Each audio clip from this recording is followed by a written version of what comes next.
कुछ हम लोग 3 से 4 अलग अलग इन्फॉर्मेशन दोस्तों हम लोग यहाँ पे इसमें कवर करेंगे। एमपी नर्सिंग ऑफिसर और दोस्तों सिस्टर ट्यूटर, आप लोगों को मालूम है कि एडमिट कार्ड आप लोगों के यहाँ पे जारी कर दी गए और एडमिट कार्ड में आप लोगों ने अपनी एग्ज़ाम की डेट चेक कर ली, एग्ज़ाम की सिटी आप लोगों ने यहाँ पे चेक कर ली और एग्ज़ाम के टाइमिंग्स क्या हैं। तो ये 3 चीज़ें आप लोगों ने अपने एडमिट कार्ड की जो लिंक आप लोगों की यहाँ पे एक्टिव हुई, देखिए यहाँ पे इसकी लिंक है, ये ऑफिशियल वेबसाइट ही मैंने आप ओपन कर रखी। तो यहाँ पे दोस्तों जो इसकी लिंक है नर्सिंग ऑफिसर, ठीक है, सिस्टर ट्यूटर, तो टेस्ट एडमिट कार्ड, तो यहाँ पे इसकी मदद से आप सभी लोग ने अपने अपने एडमिट कार्ड आप लोग ने चेक किए। यहाँ पे दोस्तों सारी डिटेल्स आप लोग ने फिल की और फिल करने के बाद आपके एडमिट कार्ड आपको शो हो गए, ठीक है। तो अभी तक आपको इन्फॉर्मेशन जो आपको देखने को मिली वो आप लोगों की मैंने आपको बताया कि एग्ज़ाम की डेट आप लोगों ने चेक कर ली और एग्ज़ाम की टाइमिंग चेक कर ली और सबसे महत्वपूर्ण कि कौन सी सिटी में दोस्तों आपका एग्ज़ाम है, कौन से शहर में आपका एग्ज़ाम है, ठीक है। तो यहाँ तक आप लोगों ने इन्फॉर्मेशन, और देखिए आप लोग अपना एडमिट कार्ड चेक नहीं कर पाए, वैसे तो हमने वीडियो कवर कर लिया है, ठीक है, लेकिन फिर भी काफ़ी लोगों को यहाँ पे प्रॉब्लम आई एडमिट कार्ड यहाँ पे डाउनलोड, बहुत सारे कैंडिडेट यहाँ पे एडमिट कार्ड डाउनलोड नहीं कर पा रहे थे। तो मैंने आपको इससे पहले वाले वीडियो में भी बोला था और अभी भी दोस्तों मैं आपको, ठीक है, बोल देता हूँ कि ये व्हाट्सएप नंबर है, व्हाट्सएप पे मैसेज आप लोग कर सकते हैं, ठीक है, यदि आपको एडमिट कार्ड फाइंड आउट करवाना है। और अभी जो भी आपकी सिटी की डिटेल है वो आपको भेज दी जाएगी और फुल एडमिट कार्ड जब आपका आएगा तो वो भी भेज दिया आपको अपने आप जाएगा, ठीक है। और यदि हमारा हेल्पर आपका एडमिट कार्ड फाइंड आउट करेगा, सिटी इन्फॉर्मेशन चेक करेगा, तो जो भी चार्ज है, ठीक है, तो वो आपको पे करना होगा आपको ईजिली। यदि आपके पास एप्लीकेशन फॉर्म भी नहीं है तो भी आपको डिटेल्स हम यहाँ पे निकाल कर दे देंगे, एडमिट कार्ड आपको मिल जाएगा, ठीक है। तो व्हाट्सअप नंबर आपको दे दिया। तो ये सब चीज़ें मैंने आपसे पहले ही डिस्कस कर ली थी, ठीक है। अब दोस्तों देखिए यहाँ पे बहुत सारे लोग इसके एग्ज़ाम को लेकर, ठीक है, एग्ज़ाम यहाँ पे कंडक्ट कराया जाने वाला है।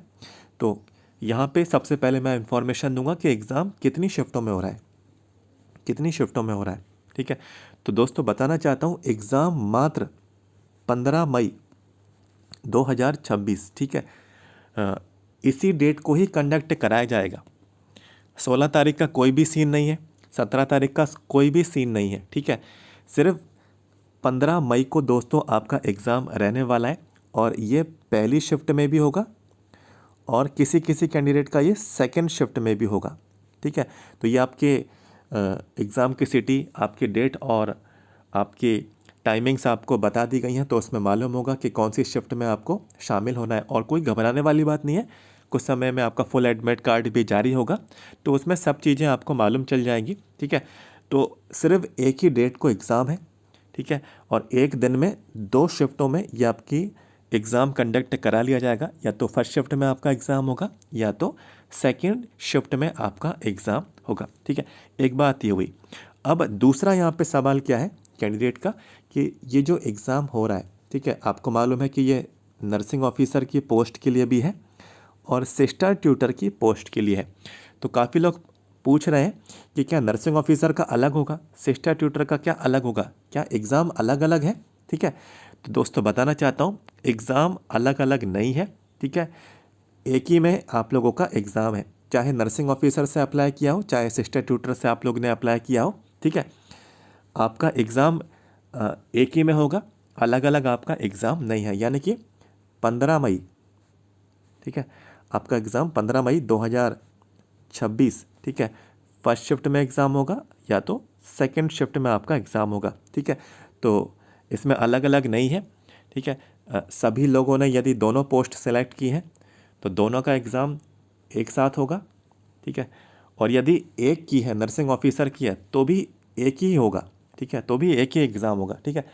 कहने वाली बात है कि अलग अलग एग्ज़ाम नहीं है, ये रिक्रूटमेंट एक ही है, ठीक है, नर्सिंग ऑफिसर सिस्टर ट्यूटर का। और ये मैंने आपको पहले भी बोला था लेकिन मैंने आपको श्योर नहीं बोला था, ठीक है, हो सकता है वो इन्फॉर्मेशन बाद में चेंज कर देते, तो मैंने आपको श्योर नहीं बोला था, लेकिन मैंने आपको पहले ही बता दिया था कि मोस्टली चांस है कि एग्ज़ाम एक ही हो, क्योंकि इन्होंने दोनों पोस्ट की एक ही फ़ीस ली है, ठीक है, अलग अलग आपसे फ़ीस नहीं ली। जैसे कि ग्रुप 5 में हुआ था, आपने स्टाफ नर्स को भी सेलेक्ट किया, ठीक है, आप लोग ने ट्वेल्थ वाली पोस्ट भी सिलेक्ट की, ठीक है। तो 2 पोस्ट आप लोग ने सिलेक्ट की, तो दोनों की फ़ीस अलग अलग लगी थी आपकी। लेकिन इसमें ऐसा नहीं था, जो पोस्ट अलग अलग है, सिस्टर ट्यूटर हो या नर्सिंग ऑफिसर हो, फ़ीस आपकी एक ही लगी है और एक ही पोस्ट कोड है, ठीक है। और इन्होंने यहाँ पे कोई शेड्यूल भी जारी नहीं किया है, जैसे कि ग्रुप 5 में आया था कि भाई पहली शिफ्ट का एग्ज़ाम, ठीक है, मतलब कि पहले दिन का पहली शिफ्ट का एग्ज़ाम का शेड्यूल ये है, दूसरे दिन का, ठीक है। यहाँ पे कोई भी शेड्यूल नहीं है, ठीक है। तो एक ही दिन में, ठीक है, यानी कि 15 मई को आपका एग्ज़ाम या तो फर्स्ट शिफ्ट में पूरा कंडक्ट करा लिया जाएगा और सेकंड शिफ्ट में तो सेकंड शिफ्ट में आपका कंडक्ट करा लिया जाएगा। और नर्सिंग ऑफिसर और सिस्टर ट्यूटर का अलग अलग एग्ज़ाम नहीं होगा, एक ही एग्ज़ाम में आपको शामिल होना है। और सिलेबस भी उन्होंने एक ही रखा था, ठीक है। कोई सिस्टर ट्यूटर का सिलेबस अलग से नहीं था, ठीक है। तो एक ही सिलेबस है, चाहे नर्सिंग ऑफिसर की पोस्ट हो चाहे सिस्टर ट्यूटर वाली आपकी पोस्ट हो। तो ये इन्फॉर्मेशन भी आपके यहाँ पे क्लियर हो गई। तीसरी यहाँ पे दोस्तों, यहाँ पे एक और इन्फॉर्मेशन है कैंडिडेट द्वारा कि नेगेटिव मार्किंग को लेकर भी यहाँ पे सवाल है। तो बिल्कुल नेगेटिव मार्किंग रहेगी। 0.25 आपकी नेगेटिव मार्किंग है। 0.25 का मतलब ये है कि यदि ये पॉइंट हटा दें तो यहाँ पे नीचे 0 0, ठीक है।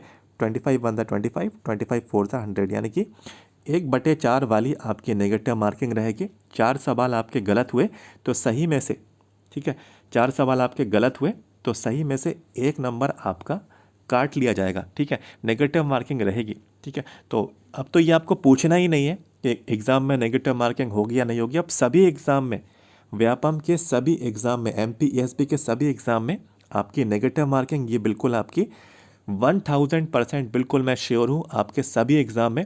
आगे जेल प्रहरी वन रक्षक का है तो उसमें भी होगी, ठीक है। उसके बाद हॉस्पिटल असिस्टेंट की वैकेंसी आ गई है, फॉर्म भरवाना भी शुरू हो चुके हैं, ठीक है। तो काफ़ी लोगों ने फॉर्म भी अप्लाई करवाए हमारे हेल्पर के थ्रू, ठीक है। और तो बिल्कुल उसमें भी आपके नेगेटिव मार्किंग है, जितने भी आगे एग्ज़ाम है सभी में आपकी नेगेटिव मार्किंग आपकी होगी। तो ज़्यादा आप लोग नेगेटिव क्वेश्चंस को अटैम्प्ट नहीं करना, ठीक है। श्योर हो तभी आप लोग अटैम्प्ट करना, बाकी छोड़ देना, ठीक है। यदि एग्ज़ाम टफ़ है तो सभी के लिए टफ़ है, यदि एग्ज़ाम ईजी है तो सभी के लिए ईजी है, ठीक है। तो जितना बने एग्ज़ाम ईमानदारी से उतने ही आप लोग अटैम्प्ट करना। ज़्यादा अटैम्प्ट होने के चक्कर में फिर क्या होगा कि सही में से नंबर कटेंगे। ये बात आप लोग यहाँ पे ध्यान रखिएगा, सही में से आपके नंबर कटते हैं, ठीक है। तो पोस्ट अच्छी खासी है और हमने आपको पहले भी बताया था आपको इतने ज़्यादा नंबर नहीं लेकर आने, आपको उतने नंबर लेकर आने कि ईजिली आपको एक पोस्ट मिल जाए, ठीक है। 2300 पोस्ट है, ठीक है। 2300 प्लस पोस्ट है नर्सिंग ऑफिसर सिस्टर ट्यूटर की मिला के। आपको सिर्फ एक ही पोस्ट चाहिए, आपको सिर्फ इतना ही एग्ज़ाम करना है, ठीक है। तो ये इन्फॉर्मेशन मैंने नेगेटिव मार्किंग भी, ठीक है, आपके साथ मैंने यहाँ पे कवर की। अब देखिए फुल एडमिट कार्ड आपके कब जारी होंगे, मैंने आपको पहले भी बता दिया था। देखिए जैसे कि आपका एग्ज़ाम 15 मई से कंडक्ट कराया जाएगा, 15 मई 2026। तो नियम के अनुसार, ठीक है, 2 दिन पहले ये आप लोगों को फुल एडमिट कार्ड जारी करेंगे, यानी कि आपको 13 तारीख को, 13 मई 2026 को आपको आपका फुल एडमिट कार्ड डाउनलोड होने के लिए इन्फॉर्मेशन आपको वेबसाइट पर मिल जाएगी।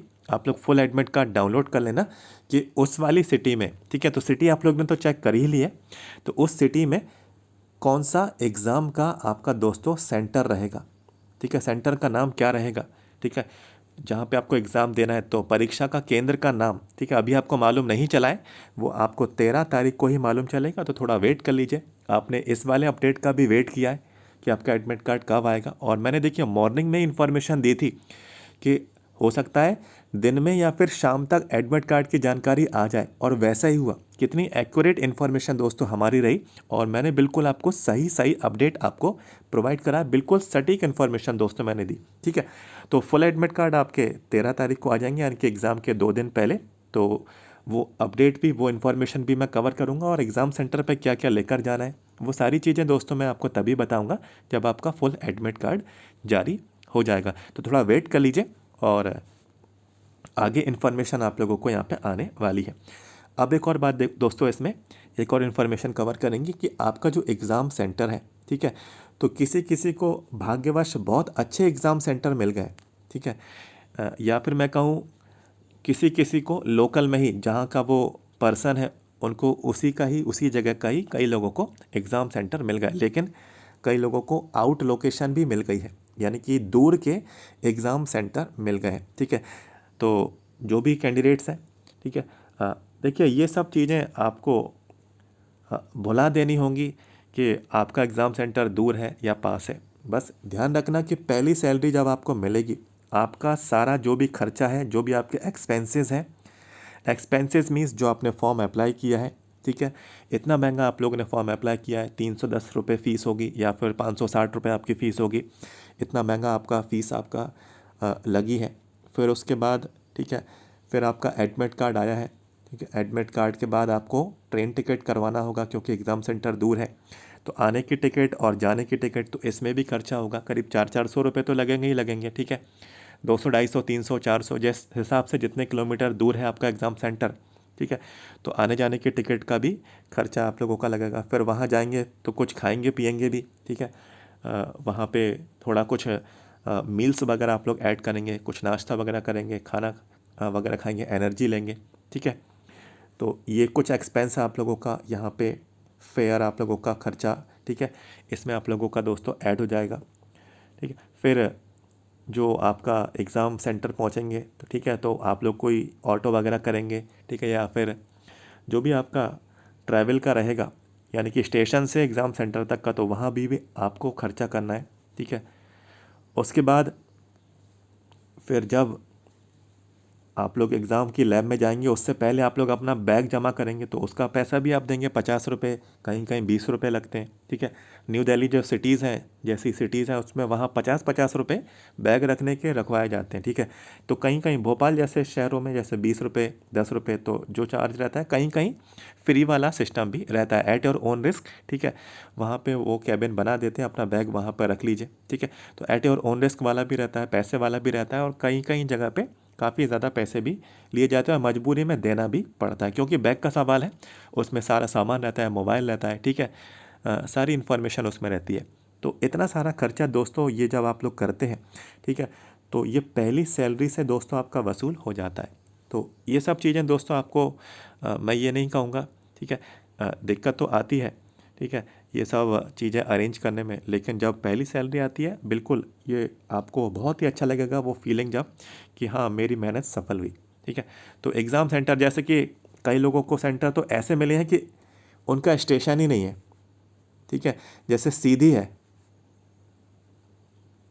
ठीक है, तो इसका तो रेलवे स्टेशन ही नहीं है ना, अभी अंडर कंस्ट्रक्शन है, ठीक है। जहाँ तक है मेरे एक फ्रेंड है, वो भी अभी रिसेंटली एग्ज़ाम देने गए थे, तो मैंने उनसे पूछा था कि आपका सेंटर कहाँ है, तो उन्होंने बोला सीधी, तो फिर उन्होंने बोला कि सीधी का रेलवे स्टेशन ही नहीं है, तो वो बाय बस गए थे, ठीक है, तो वो टाइम लेकर गए थे, ठीक है, पहले एक दिन पहले वहाँ पे थोड़ा स्टे किया, फिर उसके बाद एग्ज़ाम दिया, फिर वो वापस लौटे, फिर बस रूट था, ठीक है, बस रूट से फिर वो ट्रेन रूट तक आए, फिर ट्रेन रूट से फिर वो वापस आए, ठीक है। तो ऐसी भी स्थिति आ जाती है, लेकिन घबराना नहीं है, बिल्कुल कॉन्फिडेंट रहना है और बिल्कुल सेफ़ रहना है, और बिल्कुल भी आप लोगों को परेशान यहाँ पे नहीं होना है, ठीक है। सब चीज़ आप मैनेज कर लेंगे, मुझे मालूम है कि आप लोग ग्रेजुएटेड हैं, ठीक है, आप लोगों में काफ़ी, ठीक है, नॉलेज है, आपका कॉन्फिडेंस काफ़ी अच्छा है, तो बिल्कुल आप लोग सब चीज़ें मैनेज कर लेंगे, कोई भी प्रॉब्लम आपको नहीं आएगी। एक और बात, गर्मी का टाइम है, आप लोग इस चीज़ को लेकर पहले से प्रिपेयर्ड हो, पानी वगैरह साथ में लेकर जाएं, हाइड्रेटेड रखें अपने आप को, ठीक है, और कहीं कहीं बारिश का भी समय है, तो इस चीज़ से भी प्रिपेयर्ड रहें कि आपके जो भी डॉक्यूमेंट्स हैं, आपके एडमिट कार्ड हैं, आपके आईडी प्रूफ रहेगी, ठीक है, तो वो सब चीज़ें आप लोगों को संभाल के रखना है। वो बारिश की वजह से कहीं का कभी कहीं पर बोला जा रहा है कि मध्य प्रदेश में है ना, न्यूज़ में भी आ रहा है कि आंधी तूफ़ान वाला, ठीक है, अभी सीज़न चल रहा है, और अभी जो मंथ है इसमें काफ़ी साइक्लोन्स वगैरह भी, ठीक है, देखने को मिले, तूफ़ान वगैरह देखने को मिले, कहीं कहीं बारिश भी हो रही है, ठीक है, तो इस चीज़ से भी आप लोग पहले से प्रिपेयर्ड रहना, ठीक है। तो ये सब बातें भी हैं दोस्तों इसमें। और देखिए जब कभी भी आप लोग एग्ज़ाम देंगे तो एक चीज़ की अप्रोच आप लोग हमेशा रखना कि जो भी आपका क्वेश्चन है, ठीक है, जो भी आपका क्वेश्चन है, ठीक है, उसके 4 ऑप्शन होंगे, option A, option B, option C, option D. तो ऑप्शंस को एलिमिनेट करना सीखिए कि भाई ऑप्शन ए नहीं हो सकता है, ऑप्शन बी नहीं हो सकता है, ठीक है, ऑप्शन डी नहीं हो सकता है, ये भी नहीं हो सकता है, तो बचता क्या है, ऑप्शन को एलिमिनेट करना सीखिए, तो ऑप्शन सी राइट आंसर हो जाएगा, ठीक है। तो ये अप्रोच भी काफ़ी काम आती है, और कभी कभार एक एक नंबर की दोस्तों काफ़ी वैल्यू, ठीक है, आपको मेरिट में ले आती है, आपको मेरिट से बाहर भी कर देती है। पॉइंट पॉइंट नंबर का भी दोस्तों फ़र्क आ जाता है, ठीक है। तो ऑप्शंस को एलिमिनेट करना भी सीखिए, ठीक है। आप लोग कभी कभार सोचते हैं कि भाई 2 ऑप्शन तो मुझे मालूम है, ठीक है, तो उनको एलिमिनेट, जो मालूम है तो उनमें रखिए चॉइस, जो नहीं मालूम उनको एलिमिनेट करिए और राइट आंसर निकालिए, बड़े आराम से उसको सॉल्व करिए, या फिर जो भी मार्क करना है तो उसको डिसीज़न लीजिए और उसको आगे बढ़ जाइए, ठीक है। अब कोई भी कैंडिडेट ये नहीं बोल सकता है कि मैं पूरे 100 में से 100 क्वेश्चन अटैम्प्ट करके आ जाऊँ, ठीक है। ये बात तो अब चली गई, ये बात तो अब चली गई, क्योंकि अब नेगेटिव मार्किंग है। तो इस चीज़ का बेनिफिट भी है, ठीक है, इस चीज़ का डिसएडवांटेज भी है, ठीक है। तो बेनिफिट आप लोगों के लिए ये है कि अब इतनी हाई कट ऑफ आपको देखने को नहीं मिलेगी, ठीक है। और डिसएडवांटेज ये है कि आप लोग पूरा अटैम्प्ट नहीं कर पा रहे, ठीक है। पहले आप लोग पूरे 100 में से 100 करके आते थे तो तुक्के भी कई कबार, ठीक है, सही निकल आते थे। अब दोस्तों यदि सही नहीं निकला तो उसमें आप ही का नुकसान है। अगर वो तुक्का जो आपने लगाया है, गैस जो आपने किया है वो सही नहीं निकला, ठीक है, तो उसमें आप ही का नुकसान है, वो सही में से आपका नंबर कटेगा, ठीक है, नंबर आप लोगों का यहाँ पे कट हो जाएगा। तो दोनों तरीके की बात है, लेकिन मैं कहूँगा कि एडवांटेज इसका बहुत अच्छा है कि नेगेटिव मार्किंग भले ही है, ठीक है, तो जितना आ रहा है उतना कर लीजिए और बाकी छोड़िए, ठीक है। अगर वो आपसे नहीं बन रहा है तो हो सकता है कि वो क्वेश्चन टफ हो, उसमें ज़्यादा समय नहीं देना है, ठीक है, और वो मोस्टली लोग छोड़ के आएँ, ठीक है, तो ऐसा होता भी है, ठीक है। तो एक्यूरेसी से करिएगा, और मैंने आपको ये एक छोटी सी अप्रोच मैंने दोस्तों आपको एग्ज़ाम के लिए दी। और साथ ही साथ प्रैक्टिस कर लीजिए, 25 जो क्वेश्चंस आते हैं, ठीक है, जो आप हमेशा छोड़कर आते हैं, और इन्हीं की वजह से आपका स्कोरिंग छूट जाती है, ठीक है। 25 नंबर जो आपका रहता है, English, Hindi, maths, science, GK, reasoning, 25 सवाल रहते हैं, और 75 सवाल आपके रहते हैं दोस्तों, ये आपके रहते हैं नर्सिंग के, ठीक है, नर्सिंग के।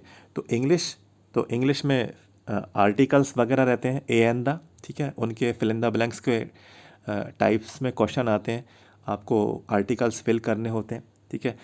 कहीं कहाँ कवा आपका एक्टिव वॉइस, पैसिव वॉइस, ठीक है, डायरेक्ट इनडायरेक्ट, तो बेसिक लेवल का ये पूछ लिया जाता है। 2-3 सवाल इंग्लिश के आते हैं, ठीक है। हिंदी के, हिंदी में बहुत ही आसान है, ये पढ़ के भी नहीं जाएंगे तो भी बड़े आराम से कर लेंगे, ठीक है, क्योंकि इसमें एक आध मुहावरा आ जाएगा, ठीक है। और कभी कभार इसमें आप लोगों से उपसर्ग, प्रत्यय, अलंकार, ठीक है, पर्यायवाची, विलोम, तो इन तरीके के क्वेश्चंस इसमें आते हैं। बहुत ही इजी और बहुत ही सिंपल लो लेवल का आता है, ठीक है। और इनमें कुछ ना कुछ आप करके ही आएंगे इंग्लिश में, ठीक है, 2 से 3 सवाल इसके आएंगे। और इसके बाद मैथमेटिक्स, तो मैथमेटिक्स में बायोलॉजी वाले जो कैंडिडेट्स हैं, मैथमेटिक्स में थोड़ा हाथ यहाँ पे मैं कहूँगा गर्म रहता है, ठीक है। कहते हैं कि 36 का आंकड़ा रहता है बायोलॉजी वालों का मैथ्स से, ठीक है। तो यहाँ पे दोस्तों मैथमेटिक्स को भले ही देखिए आप लोग इसको स्किप कर दें, ज़रूरी नहीं है कि 25 में से 25 स्किप कर दीजिए, नहीं आ रहा है, ठीक है, लेकिन तुक्का नहीं लगाइए। अगर आ रहा है, सिंप्लीफिकेशन आ गया, सिंपल प्लस माइनस वाला आ गया, ठीक है, तो प्लस माइनस वाला इजीली वो कर लीजिए। और परसेंटेज वाले क्वेश्चंस आप लोग सॉल्व कर पाते हैं तो परसेंटेज वाले क्वेश्चन सॉल्व कर लीजिए, कुछ प्रैक्टिस कर लीजिए, ठीक है। मिक्सचर वाले क्वेश्चंस भी आ जाते हैं, ठीक है, मिल्क और वाटर वाला जो कॉम्बिनेशन आता है मिक्सचर का, ठीक है, तो उनके क्वेश्चंस प्रीवियस पेपर्स में देखिएगा, काफ़ी आपको हेल्प मिलेगी, ठीक है। तो बहुत ही ये भी हाई लेवल का नहीं आता है, मीडियम मॉडरेट ही लेवल का रहता है। साइंस, ठीक है, तो साइंस में कुछ ना कुछ केमिकल रिएक्शंस वगैरह से पूछ लेते हैं, कोई यहाँ पे डेफिनेशन वगैरह पूछ लेते हैं, कोई फॉर्मूले का नाम पूछ लेते हैं, ठीक है। बेसिक सवाल है, 2-3 सवाल ही आपसे साइंस के पूछते हैं। जीके, तो जीके बहुत सारी है, जीके में आप लोग करंट अफेयर पे ज़्यादा ना जाएं, ठीक है।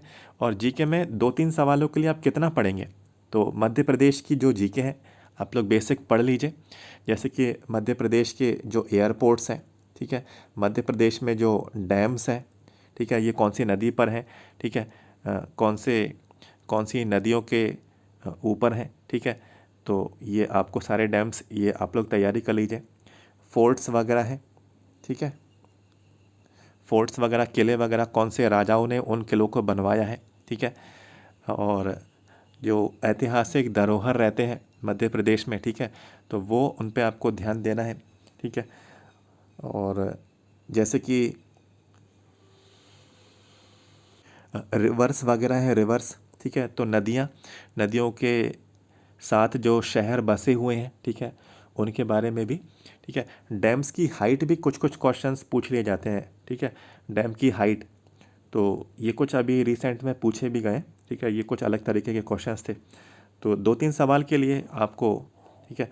और एयरपोर्ट्स वगैरह ये आप लोग इनको पढ़ लीजिए, ठीक है। और जो जैसे कि घराना, ठीक है, जो होते हैं ना, अ, बुंदेलखंड एरिया हो गया, इनके बारे में थोड़ी जानकारी रखिए। होलकर जो डायनेस्टी थी, ठीक है, होलकर घराना इंदौर, है ना, ये ये सब आप लोगों को यहाँ पे इनकी जानकारी रखनी है, ठीक है। और जैसे कि ग्वालियर घराना है, ठीक है, तानसेन समारोह वगैरह, इन सब की थोड़ी नॉलेज रखिए, ठीक है। मध्य प्रदेश की जो पर्सनैलिटीज़ हैं जो यहाँ पे जन्मित हैं, ठीक है, तो उनकी जानकारी, इन्फॉर्मेशन रखिए। अटल बिहारी वाजपेयी हुए, लता मंगेशकर हुए, ठीक है, ठीक है। तो इनकी नॉलेज थोड़ी बहुत आपको यहाँ पे होनी चाहिए, मध्य प्रदेश में जो जन्म लिए हैं, ठीक है। और यहाँ पे कुछ क्वेश्चंस दोस्तों जो पुटअप होते हैं आपके नेशनल पार्क्स को लेकर, ठीक है। तो मध्य प्रदेश में कितने नेशनल पार्क्स हैं, कौन सा नेशनल पार्क्स है, ठीक है, कौन से ज़िले में है, तो ये सब इन्फॉर्मेशन, ठीक है। कभी कभार कैबिनेट के भी कुछ क्वेश्चंस आ जाते हैं। कैबिनेट में मध्य प्रदेश का जो कैबिनेट है, ठीक है, उप मुख्यमंत्री, गृह मंत्री, ठीक है, स्वास्थ्य मंत्री, तो कभी कभार ये कैबिनेट के भी एक आध कुछ सवाल, 2-3 सवाल ही हैं, तो इतना ज़्यादा तो डीप में नहीं आता है। तो ये कुछ रीजनिंग है, तो रीजनिंग ये फ्री वाला पार्ट रहता है, फ्री, ये सीख लीजिए, ठीक है। इसमें कोडिंग डिकोडिंग वाले क्वेश्चंस आ जाते हैं, ठीक है। नंबर एनालॉजी वाले क्वेश्चंस आ जाते हैं, और जो नंबर सीरीज़ रहती है अल्फ़ाबेट वाली, वो भी आ जाती है, ठीक है। तो जैसे कि 1, 3, 5, ठीक है, ये तो मैं सिंपल लेवल का बता रहा हूँ, 1, 3, 5, तो अगला कौन सा होगा, ठीक है। तो आपको इसका लॉजिक आना चाहिए। कोडिंग डिकोडिंग में और भी, जैसे कि मैंने आपको बताया कि ABC यदि DEF से रिलेटेड है, ठीक है, ऐसे ही आपको बताना है कि GHI, ठीक है, ऐसे आते नहीं है, GHI IJK से रिलेटेड है, ठीक है, GHI JKL से रिलेटेड है, तो आपको कुछ क्वेश्चंस दे देंगे कि इसका रिलेशन किससे है, ठीक है।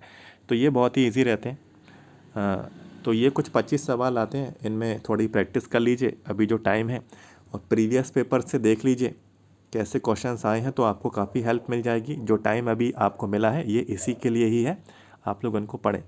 नर्सिंग में भी जो क्वेश्चंस प्रीवियसली पूछे गए हैं, ठीक है, उनके क्वेश्चंस आप लोग अच्छे से रीड करिए। कौन से टॉपिक्स को इन्होंने यहाँ पे फोकस किया है, तो वो टॉपिक्स को आप लोग पढ़ लीजिए, उनकी थ्योरी देख लीजिए, उनके MCQ देख लीजिए, ठीक है। सिर्फ वही टॉपिक्स के ही MCQ देख लेंगे, काफ़ी हेल्प आपको मिल जाएगी जो रिसेंट पैटर्न पे जो एग्ज़ाम हुए, ठीक है, नर्सिंग के।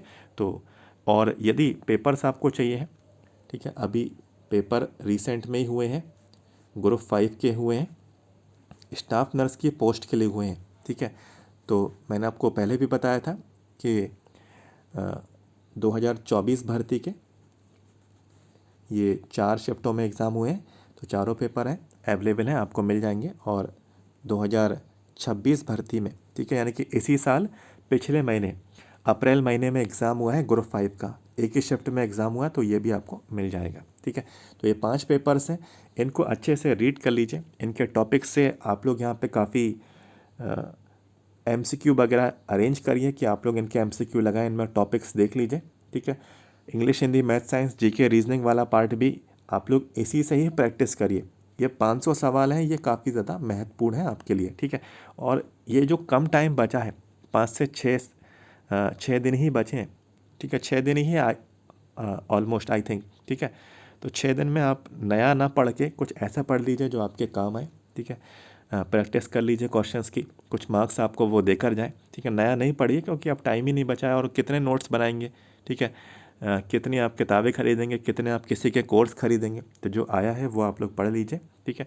और कई लोगों ने तो दोस्तों, मुझे मालूम है कि आप लोगों ने सिलेबस भी नहीं देखा होगा, मैंने पहले भी बोला था, कई लोग ध्यान नहीं देते हैं, वो सिर्फ इस ध्यान में थे कि एग्ज़ाम की डेट बढ़ेगी तो फिर हम अपने आगे की तैयारी शुरू करेंगे, लेकिन ऐसा उन्होंने नहीं किया। एग्ज़ाम की डेट को बीच में लेकर आए और एग्ज़ाम बिल्कुल दोस्तों जो टाइम था वो समय पे जो डेट उन्होंने नोटिफिकेशन में दी थी उसी डेट पे वो एग्ज़ाम दोस्तों करा रहे हैं, ठीक है। जो कि एक बहुत बड़ी बात है कि वो जो उन्होंने बोला था वही वो वहाँ पे कर रहे हैं, ठीक है। तो ये पेपर्स हैं, आप लोग यदि चाहिए हैं तो पेपर चार्जेबल रहेंगे।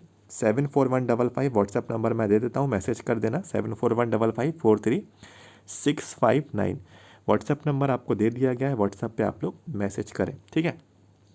और चार्जेस देखिए इतने ज़्यादा हमने नहीं रखे हैं, इससे ज़्यादा का फॉर्म तो दोस्तों आप लोगों ने भर ही दिया है, ठीक है।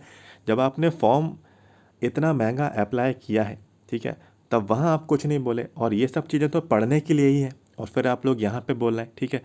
तो आप लोग इस चीज़ को भी समझिए, ठीक है। और सारी चीज़ें आपको एक ही जगह मिल रही हैं और रिसेंट पैटर्न की मिल रही है, और जगह तो आपको पुराने मिल रहे हैं, ठीक है, जो कि काम के भी नहीं है और आप लोग उनके पैसे भी दे दिए हैं, ठीक है। 2022 भर्ती के ले लिए हैं, 21 भर्ती के ले लिए हैं, किसी से 23 भर्ती के ले लिए हैं, ठीक है। तो वो काम के भी नहीं है, पुरानी एग्ज़ाम एजेंसी के हैं, और आपने उनका पेमेंट भी कर दिया है। मैंने बहुत सारे लोगों के देखे हैं, ठीक है। तो मैंने तो किसी से कुछ नहीं बोला है, ठीक है। अच्छी बात है, ले लीजिए, पढ़ लीजिए, और क्या कहूँगा मैं, ठीक है। तो जो रिसेंट है अभी के एग्ज़ाम पैटर्न के सवाल हैं आपको एक ही जगह मिल रहे हैं, ठीक है, और हमारे पास ही है। तो हमने ये जानकारी आपको दी, आपको चाहिए तो ये व्हाट्सएप नंबर है, चार्ज आपको पे करना होगा, आपको ये मिल जाएंगे, व्हाट्सएप पे मैसेज कर सकते हैं। अभी के लिए इस वीडियो को यहीं पे एंड करेंगे, और आप लोगों का एग्ज़ाम दोस्तों कौन सी सिटी में है आपको बताना है, कमेंट बॉक्स में ज़रूर बताइएगा, सिटी और कौन सी शिफ्ट में है, ठीक है। डेट तो मुझे मालूम ही है, एक ही डेट पे एग्ज़ाम हो रहा है, ठीक है। तो सिटी और शिफ्ट आप लोग बता सकते हैं, और प्रीवियस पेपर्स लेना चाहते हैं तो प्रीवियस पेपर्स आप लोग यहाँ पे इस पर, ठीक है, व्हाट्सएप पे मैसेज करें।